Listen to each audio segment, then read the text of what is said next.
Rebel Author Podcast, where we talk about books, business, and occasionally bad words.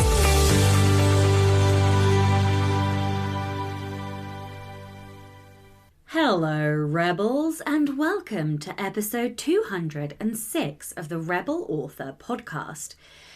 Today, I'm talking to one of my writing besties, Katlyn Duncan, and we are going to be discussing how to build and create writing and marketing systems while balancing life generally. Adulting, being a parent, being a carer, work, etc. etc. But first, to last week's question, which was, what's the best writing conference or event you've been to? Karen Heenan said, this year's 20 Books will be the only conference I've been to, but expectations are high, especially for that keynote. Oh, wow. Wow. No pressure. It's not like I'm feeling any pressure at all over this. No, not at all. Okay, moving on. This week's question is, what fictional world would you most like to visit and why? The book recommendation of the week this week is a patron book. So we have got First Strike, Keepers of the Universe, Book 1 by Angela Haas. So the blurb goes like this.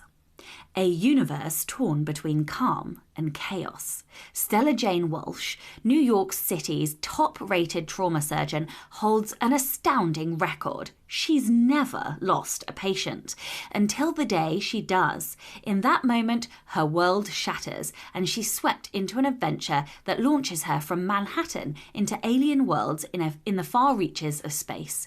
John Ryder Alexander is a handsome rogue and one of the most decorated soldiers in the galaxy, until he turns unwilling mercenary blackmailed into committing heinous crimes. Stella is targeted by a woman hell-bent on creating a universe where other women don't exist and all men bend to her will. Stella... There are many things I could say about that. I love this blurb. Stella and her crew of misfits must stop this villain before she helps awaken a slumbering force of evil. Can Stella let go of the life she knew and learn to trust her unlikely new team to save everyone and everything she loves? Who knows? To find out, you are going to have to read the book. So, if you like space opera, science fiction, humorous superhero books, then this is for you, and I will leave links in the show notes to that. So in personal news and updates then, I have surpassed the 60,000 word point in the manuscript. Last week was a good week because I really needed to get over the point that I had stalled out in the first draft last time. So I am now past that point, and I am... where am I? I would say I'm 3 or 4 writing sessions away from completing the first draft. I've got a deadline with the editor of the 11th of September. That feels dangerously close right now. And I am moving up the pre-order date for book 3, but I am not going to announce that until I have finished drafting. So probably next week I will announce that.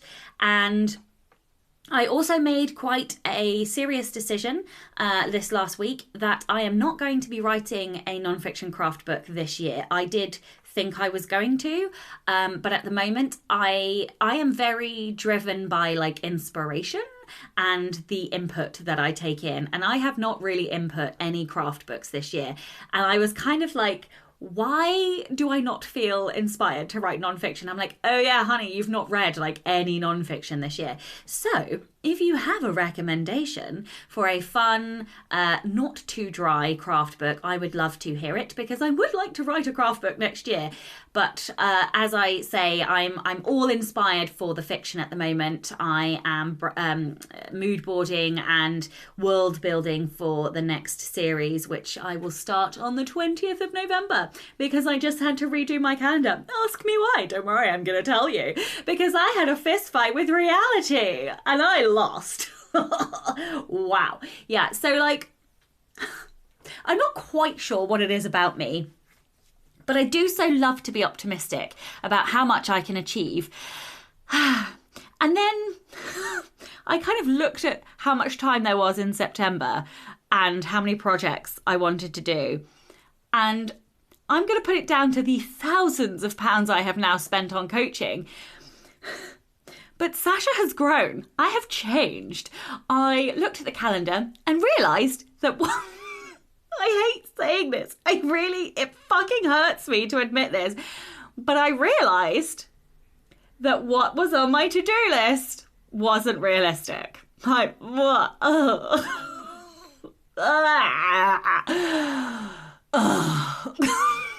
You can see how much I can't even take myself seriously because, like, honestly, I'm in physical pain having to accept this reality. I hate it so much, but I did have to readjust. And so now I'm not, because I was basically going to start drafting the next series on October the 1st. Oh.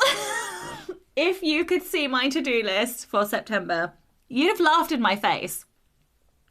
And my work wife, Helen Joyra, got on a Zoom with me this morning and very gently pointed out that it was deeply unrealistic to expect myself to do multiple courses, multiple rounds of edits, multiple amounts of marketing, setting up launches for girls and for book launches and things. Basically, look, I had a check-in with reality, and apparently we're not very good friends, and so I have had to adjust my timelines to be more realistic. Because here's the thing, I probably could have done it all. I probably could have, but I'd have had to have worked every day until 11 o'clock and all of the weekends, and we all know what happens when I do that. Or what happens when anybody does that. So, yeah. Especially because I've got a couple of days in London this month. In fact, I think I'm going to London like 3 times in September. The kid goes back to school, all of the chaos and all of the things. So I have now redone my plan for the rest of the year. I am aiming to get 2 courses done in October. And I obviously have Vegas, and I will hopefully have written the first draft of another book by the end of the year as well. So instead of trying to do 3 courses of that in September, like now that I talk about it out loud, it doesn't feel so realistic anymore. I'm just going to sit in the corner and think about what I've done, okay? It's fine. Let's move on. So this coming couple of months, I wanted to talk about Patreon because I am teaching, I've just announced the next 2 classes that I will be teaching, and the class that will be December, so you'll need to sign up sort of nowish, but the class that I will be teaching in December is on dark academia. So we're going to be reading Ninth House by Leigh Bardugo, and we're going to be reading Legendborn.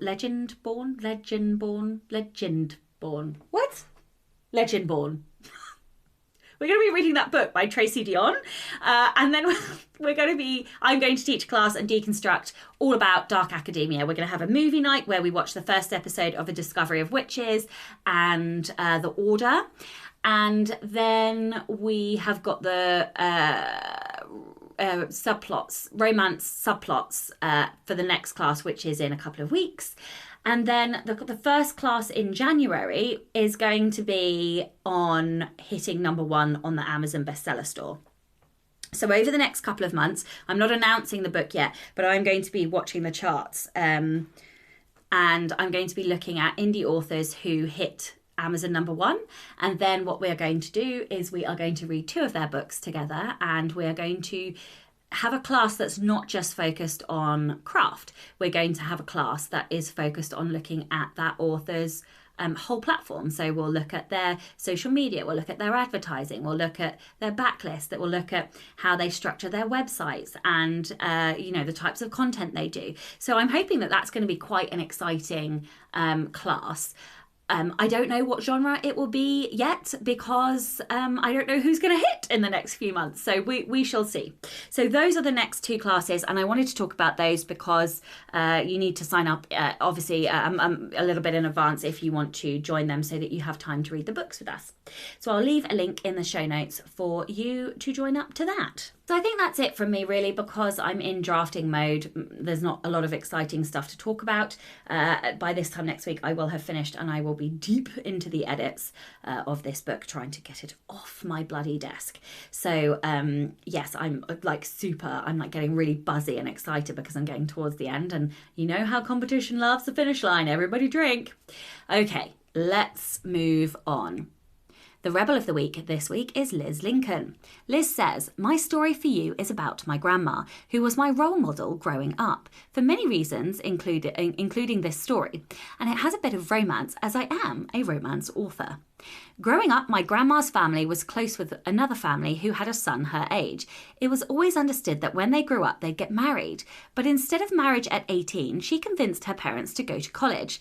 After college, she moved to New York City to work as a journalist. After a year, she was supposed to come home and get married before her childhood boy went off to fight in World War II. While working in New York City, my grandma frequently had to contact a young officer stationed in Toledo, Ohio. They started up a phone flirtation, and when they met, it was love at first sight. My grandma knew she had to get out of her informal engagement and marry this officer. So the two of them sat down and wrote out a pros and cons list. This is so in character for my grandma. The officer went home with her and they presented it to her parents, who weren't very impressed. In the end, however, her strong persuasive skills and his charm won them over, and they married a few months later. Oh my gosh, they were married 59 years when my grandma died and had 2 kids, 5 grandkids, and so far 8 grandchildren. Holy fucking shit. I have got goosebumps. That is an incredible amount of years to spend with somebody. Speaking of marriage, yesterday was my wedding anniversary, and we actually got to go for a dinner for once in our lives. And so we've been married 11 years and we've been together 14 and a half, which to my delight, the very young, just going off to university waitress in the restaurant last night was like, oh wow, you guys don't look like you've been together that long. And I was like, oh thanks. I feel haggard on the inside though. I feel like that, still got a baby face but feel haggard as shit on the inside. Okay, so we had quite a few patrons up their pledges this week to join the new classes that I've announced. So thank you very much to Wendy Karras, Marin Corcoran, Mackenzie Alexander, Tamara, Nikolai, and Liz. A huge thank you to all of my existing patrons. You guys really do help to keep the show running. If you would like to support the show and get early access to all of the episodes, as well as bonus content like our Poison and Prose sessions, the movie nights, the Slack community group where you can ask a load of questions and get access to me whenever you like, and of course the Patreon masterclasses, then you can from as little as $2 a month by visiting patreon.com/Sasha Black. This week's episode is sponsored by ProWritingAid, so I'm going to hand the mic over to SW Miller to tell you all about why he uses ProWritingAid. I use ProWritingAid to clean up my manuscripts before they go to my editor. ProWritingAid's great because it's not just a grammar checker. It teaches you how to improve your writing. It has reports for all those tricky areas authors hate, like style, passive voice, glue words, my own arch nemesis, cliches, and more. I've got high competition in my top 5 Clifton strengths, so the scoring feature really pushes me to improve my writing, because, of course, I want to beat the system. For me, the best thing is the way it integrates with Scrivener. I make all my changes in ProWritingAid, and Scrivener updates automatically, so no more hopping between programs, which is perfect. I'd highly recommend using ProWritingAid. Okay, well that's enough from me this week. Let's get on with the episode. Hello and welcome to the Rebel Author podcast. I am ridiculously excited because we have my in-life writing BFF, Katlyn Duncan. Katlyn is a seasoned author and expert in optimizing productivity for writers, I should know. With over a decade of publishing experience and a unique balance between a successful writing career and motherhood, she developed the From Chaos to Control method, a system designed to streamline both business and personal processes for author mums. Her first-hand experience and solutions-oriented approach have transformed the careers and lives of numerous writers, empowering them to regain control and strike a balance. Hello and welcome. Thank you for having me again. Oh, you are so welcome. Any excuse to see you. Okay, Yeah. well, you have been on the show twice before. Not many people can say that. In fact, I think you might be the only person alongside Mark Lefebvre who has been on the show that many times. So this is a big honor. But the last time you were on the show was in January 2023, so like 7 months ago. So tell everyone what you've been up to since then. Yeah, so that was when I released The Successful Hybrid Author, which was my most recent nonfiction book. And since then, I have been developing the From Chaos to Control method.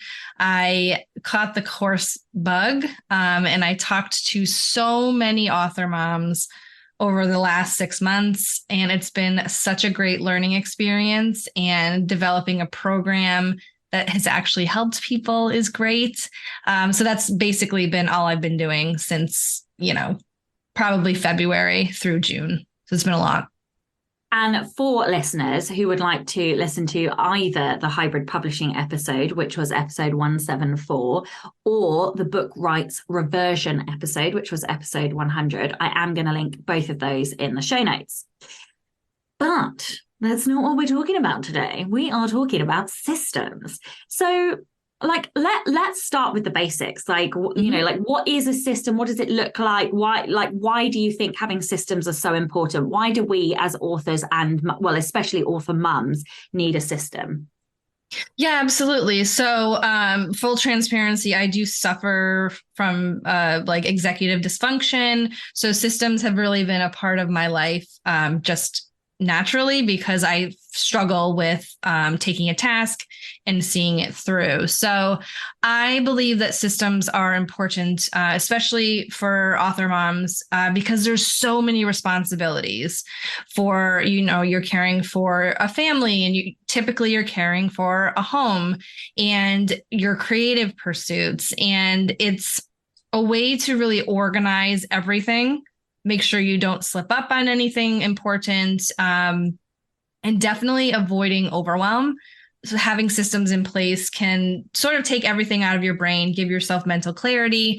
For example, if you have a system on how to launch a book, no matter if you're indie or trad published, having a checklist of things that you do every time, that you repeat consistently every time you launch a book. So you can definitely just take it out of your brain instead of holding it in, and then, fill your mind with more creative pursuits.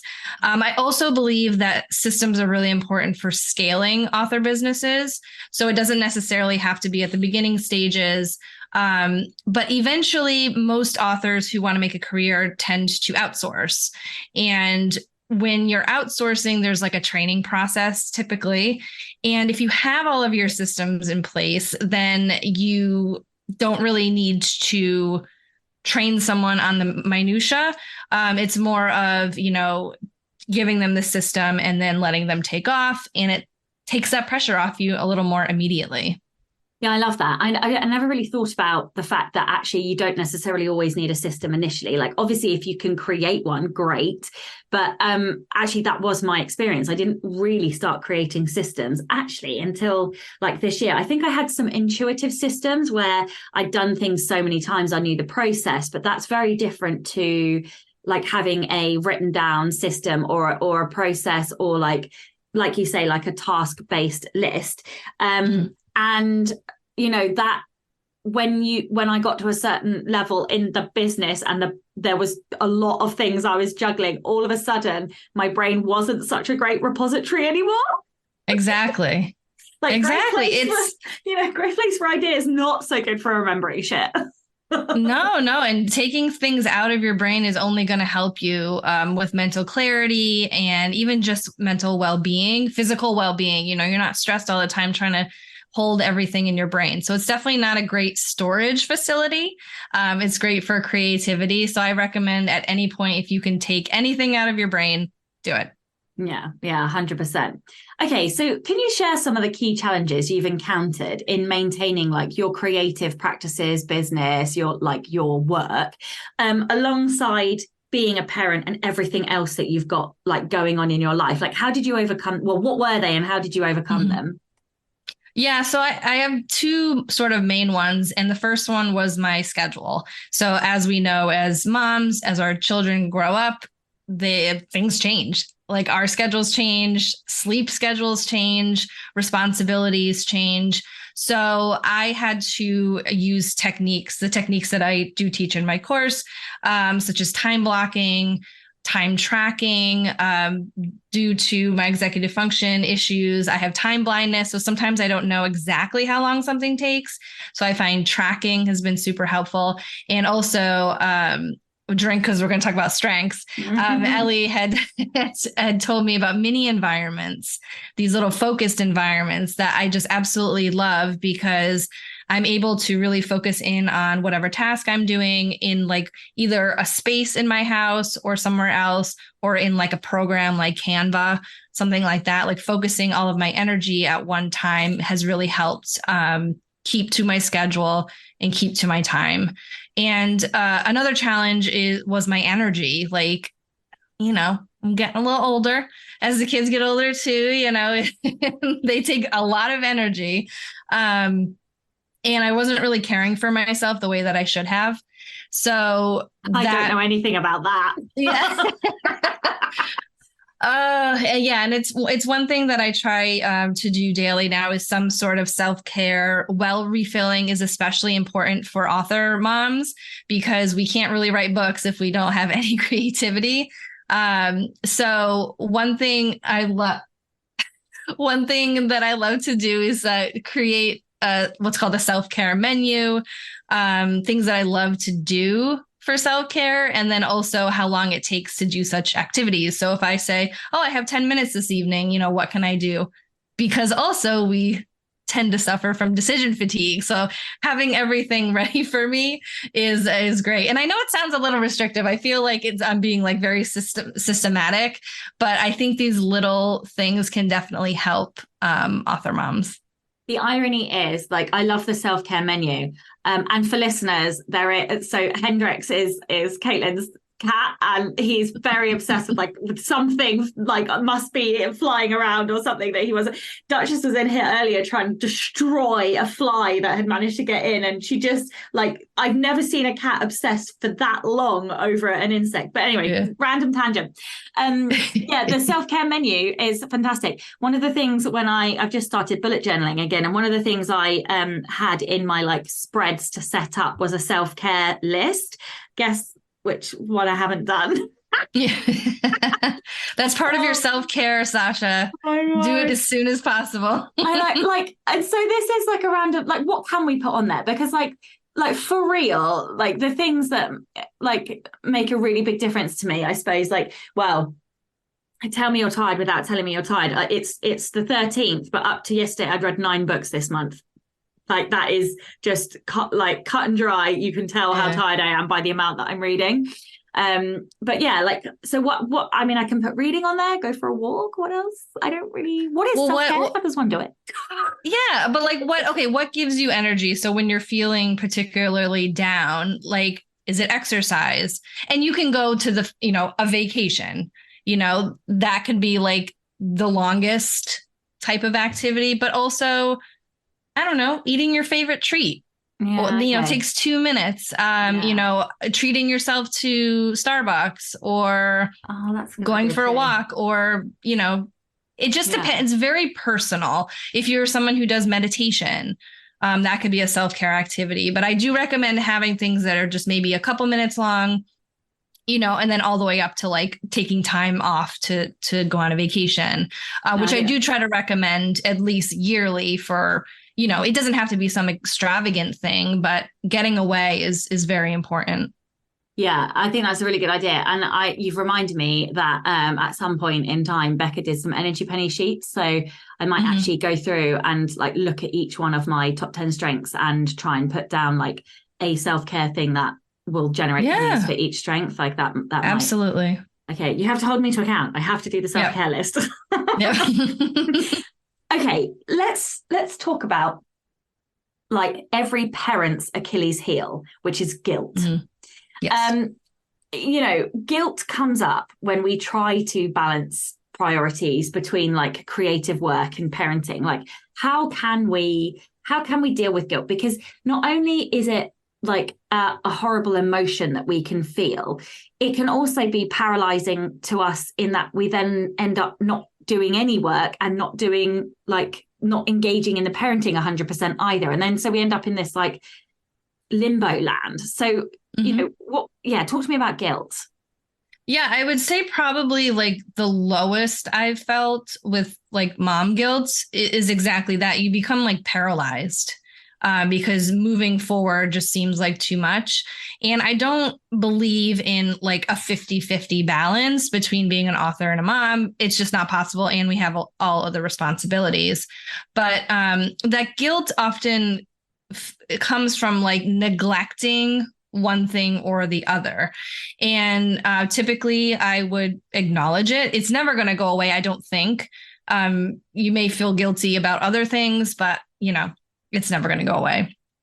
And it's definitely important when you're having this balance. You have your author responsibilities, your mom responsibilities, if you work responsibilities, but you also have a responsibility to yourself. And that's a lot of times we do forget to do that.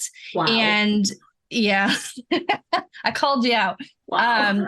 Yeah. So I recommend when I'm in a zone, a bucket per se, when I'm in my author, mornings, I focus on that.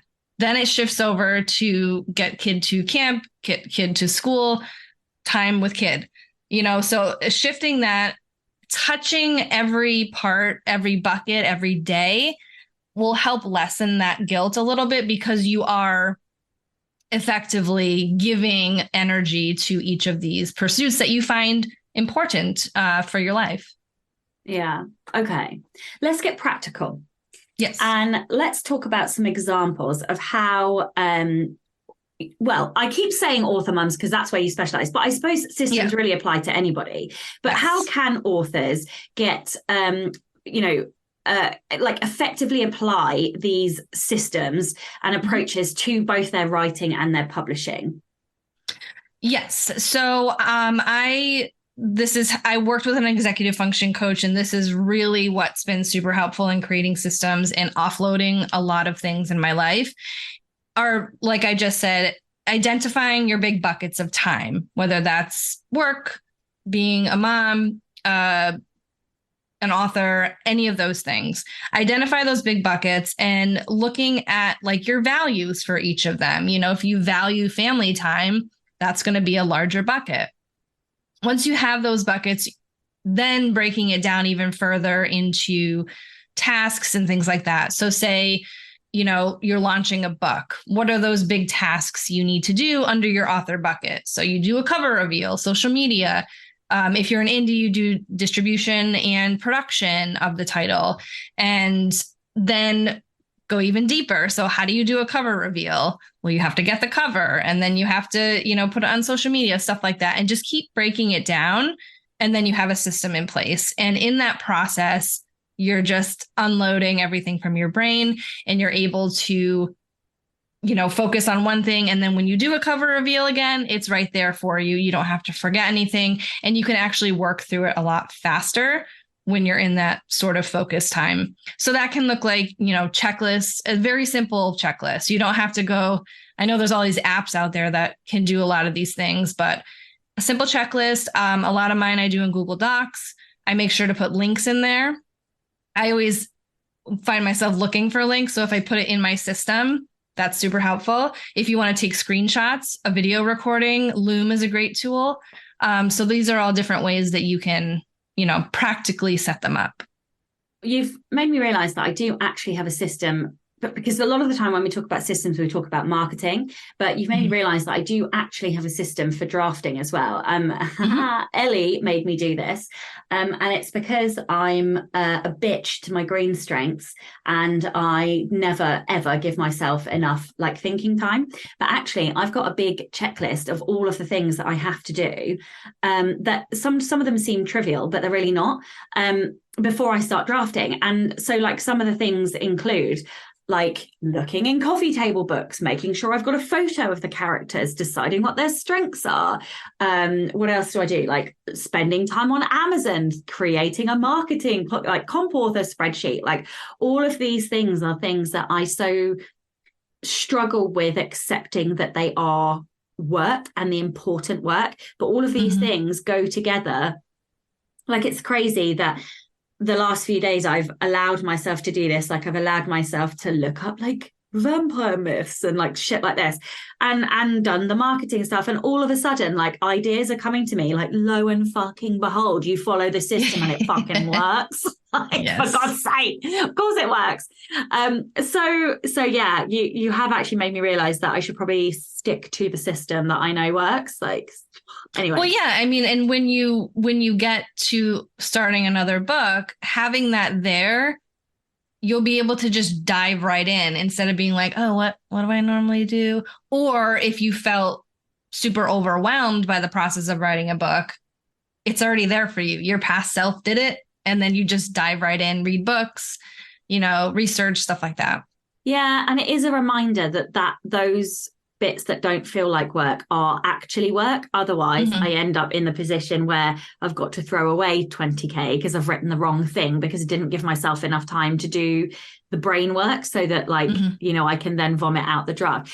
What system has been like the most effective for you, or like what changes have been like the best for you in your writing and publishing processes? Yeah, I'd have to say my comprehensive launching a book checklist, especially when I became indie. So having a list of everything I have to do, so helpful. I would find myself scrambling to remember everything. And, I can start, if I have a week that I'm doing marketing for the book, I just go into that checklist and then I can add everything to my calendar. I wake up every morning. I know exactly what I have to do. There's no like dilly-dallying or forgetting. So definitely that huge checklist for sure. Okay. So once you've like got your system, how do you make sure it works? How do you know if it's working? How do you know like if there's a problem with it? Or like talk to me about that. What does that look like?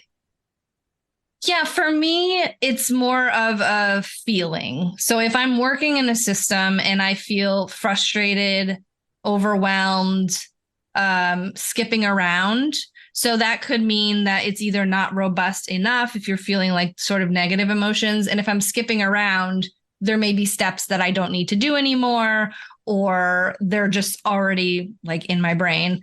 So it's sort of a personal thing. If you are feeling a certain way, take a look at your system, work in it for a little bit. You can always bounce it off an author friend of yours to make sure that it's all working. I find it really helpful to sort of write out systems like you were speaking them to someone. And then you can really, it's like sort of like editing in a different format, like you get like a different perspective. So yeah, so it's, if something's not working, you're the only one who's going to know that it's not working. So you just have to identify which system and then make adjustments if necessary.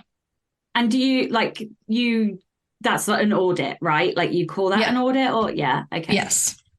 Okay. How do you allocate your time between writing, marketing, and being a parent? It's like the $64 bajillion question. Yes. And you could probably guess from the conversation, but I do follow a pretty structured daily schedule. So using time blocking. So my mornings, 5 to 7, all author focus. I don't check emails. I don't look at anything else. That's when my mind is fresh. That's not when everyone's mind is fresh, but that's my most creative time. And then I go to work. So I work from home. So I do that, switch to sending kid off to wherever they're going that day. And then I sit down and work. So as I go throughout my day too, we talked about energy a bit. So I do save a lot of my like low energy tasks for later in the day, such as like admin work, if I have to do that, or marketing tasks. So I can switch my schedule around a little bit. So, and then my evenings are, once I clock out, I'm full on mom, wife, person, me mode. So I definitely block out my life in that way. And it's become easier to sort of create those time boundaries, because when I was at my lowest, I was doing everything at many different times of the day, and it just is very unproductive. How did you become aware of like your energy levels throughout the day? Like, how did you did you track it? Like, because I don't know, I think because normally I'm quite high energy the minute, now everything makes sense why my son is the way that he is. It's called karma. No. Like, how did you notice those fluctuations, or like what is it you're looking for to realize when your best creative time is? When it comes to my best creative time, I've tried different times to write. So my previous job, I worked in a laboratory, and we had to be there ready to go at like 6 a.m. And I did that for about 9 years. So that was always like, I had to be super awake and aware at that time. And I also did travel a bit too. So I think innately my creativity was just going while I was, traveling from office to office. So that's how I sort of found my work. You can do like an energy journal, which is tracking, so you can get metrics. I know you like metrics. So if you do like a spreadsheet and, for a week, every hour on the hour, mark your energy levels. It's also important to look at like when you've had coffee or tea or any caffeine, what you've eaten, when you've eaten. If it's a carb heavy, lunch, sometimes we always get that, 3 p.m. slump. So these are just little things to look out for if you're unsure of when your energy levels are high or low. Yeah, I think that's brilliant. I do love a bit of data. Yes. Okay. What ways have you integrated tech and digital tools into your like processes? Yeah. Into processes specifically, or just overall? Well, I guess overall. Yeah. So my schedule processing is Google Calendar. I need it digitized. I need set reminders to remind me to move from one block to the next. I love timers. And I found that I've outsourced my fitness to Copilot, the Copilot app. I wasn't anywhere consistent until I have someone working with me. So that's a great app. I'm just going to second, like, I don't use Copilot, but I definitely outsourced my fitness to Bootcamp. And like, for somebody who does not like to be controlled, Bootcamp is the best thing I've ever done, because like I just go and somebody else tells me what to do, and I can turn off my brain for that hour, and I don't have to think about it. I miss it deeply, and I can't wait to start going again after holiday when all the fucking injuries disappear. But anyway, I just think that is brilliant. So yeah, sorry to interrupt. I just no completely. Yeah, and creating systems themselves, it can be as easy as a bullet journal. It can be as easy as Microsoft Word or Excel or any of the Google Suite alternatives. Google Drive is great, or Dropbox, having everything in one place. So definitely having something to track your time and also to house systems is super important for this type of work. Absolutely. Okay. So one of the things that I know you think is important is community. So why do you think that? And how do you balance community engagement, like with your parenting responsibilities? Are there any strategies that you use? Is that in terms of author community? Yeah, I think so. Because like even having a community and having people requires time, because you have to invest in that community and you have to talk to people or like create that engagement. So yeah. Over the years, I have, joined a bunch of groups, Facebook groups, or going to conferences and stuff like that. But more specifically is finding very like-minded people in similar situations to you. So I find that super important. I guess as a as a starting off author, finding people who are just like a little above me or on the same level, because you can talk things out. You know, sometimes with our spouses or partners or family members, like they don't understand what we talk. I'm a thriller writer, so I can't really tell anyone except for writers, you know, what I'm thinking about. So that's really important to have that sounding board of someone who understands your situation. And when thinking about creating From Chaos to Control, I realized that there wasn't really a community for publishing authors, because I've been in the industry for 10 years, for like career authors who are also moms, because the conversations that you can have go a lot deeper than just writing or just being a mom, because all of these things intertwine in our lives as much as, you know, people try to separate them out. So having the conversations with the moms who are in the group with me, it's so like magical. I remember sitting in one of our Zooms and just watching the conversation go from like publishing to like what their kids were doing and all of that. And I just felt so like full of like happiness because we were engaging our whole selves. So that part of community is really important. So you have a place that you can be yourself fully. I love that you said about finding the like-minded elements, and it doesn't have to be like your whole self, but when you find people who relate to enough pieces of you, you can be your whole self. And I think that's so important. Okay, can you talk about how building connections has kind of, you know, and I suppose how the community has influenced like your journey? Yeah, I think it's, you know, especially, you know, we're in a group together and, you know, we chat every day, and it's been really great to sort of have that back and forth. I feel like we push each other in different ways. And I do that, you know, with pretty much all of my author friends. Like if someone's feeling down, it's super important to like be there for them. So it's been really great for me to push to a different level. I know I probably would have probably quit writing at some point when it really got hard, if, you know, hitting that dip and everything. So it just reminds you that you're not alone. And writing in itself can be pretty isolating, and living in our heads is isolating. So it definitely makes the whole process and my life a little more enriching, I suppose. How are you kind of personally managing your energy? Because this is like such a lot of a job. Yes. And you do a lot. So like, what are you personally doing to, manage your energy? And like, I don't know, you're incredibly amazing at everything. And it's a bit of a wonder to me. How did you do it? I mean, I wouldn't say that at all, but thank you.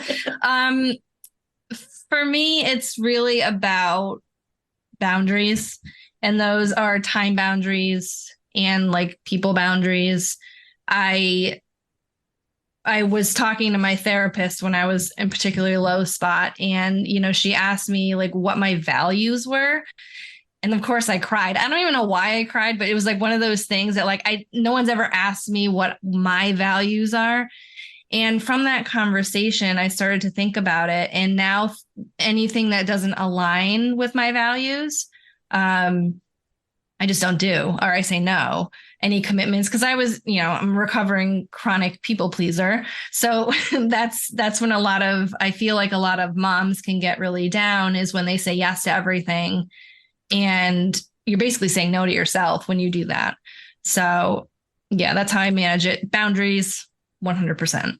Okay, so let's talk a little bit more about that, because it's a slight tangent, but like expectations and expectation management. Like I feel like we can have all the good intentions and we can put schedules and systems in place, but sometimes life gets in the way. So how do we build that resilience in order to be able to pick ourselves up when mum duty calls and it's unexpected? Or, you know, like any advice for like how we manage those expectations. Ellie told me I have a problem with reality. So like apparently I'm not very good at managing like the physical time, like expectations, whatever. Yeah, that's completely understandable. And when it comes to I don't think it's necessarily resilience, but for me it's been, and my adaptability in strengths terms is very low. Me too. But that's really the only way that we can sort of incorporate all of these things, because we wake up one morning and our kids are sick. What do? You can't do everything yes. Oh man. Yeah. I really wanted to do this today. Yeah. Why did you get sick? Yeah. These so things selfish. happen. I'm kidding. Yeah. Oh man. So yeah, I mean, it's about being adaptable and flexible, but also if you are, taking care of yourself every day, adding that you bucket back into your life, it comes a little easier. So for me, it was, I wasn't getting enough sleep or any of this, and I was just doing all of the things. Whereas when I put myself first, I refilled my well, I got better sleep, that flexibility sort of was a bit easier. And I also did something really technical too, because I couldn't figure it out. I actually created like schedules for every occasion. So like I had a schedule for when everything was perfect, my ideal day. And then I had a schedule for like when the kid was sick, or if there was a snow day, any of that. So that was super helpful for me to like visualize it. I prepared myself, and then I was able to be adaptable when it happened. That also may be my deliberative to risk managing. Yes, exactly. No, I love that. I did have another question, and that was the question, obviously. Talk to me about From Chaos to Control. What do listeners need to know? So the From Chaos to Control method is a program and community for published author moms. If you have at least one book, sort of in the publishing path, or have published, as many books as you want. And then being a mom, and, the community tends to be, having kids that are still school aged, because there's still a lot of responsibilities, but, and then the program itself talks about everything that we talked about today: time management, productivity, but not in like a mom boss productivity way, which I don't appreciate at all. It's about balancing your life. And we have a live coaching every week where I sort of come in and answer questions, and we chat with each other. And it's really a great community. So if anyone is interested, I'm sure Sasha will have a link in the show notes. And then we can, I sort of have a conversation with everyone before they join, just to make sure it's a good fit. So I'm happy to jump on a call with anyone who's interested. Amazing. Well, this is the Rebel Author Podcast. So tell everyone about a time you unleashed your inner rebel. I mean, I've been on here 3 times. So I don't have any more rebel stories. You gotta have another one. I mean, I just think continuing to sort of go against myself. I guess I'm rebelling against myself, things that I didn't think I could do. Like create a course and create a community, and being published for 10 years. I can't believe it. Just trying to change my expectations of life, I suppose, if that makes sense. And just strive for more. And you have wild blue hair. I do have wild. Oh yeah, that's a really good rebel one. Yeah. That is a good rebellion. Oh man, I should have said that.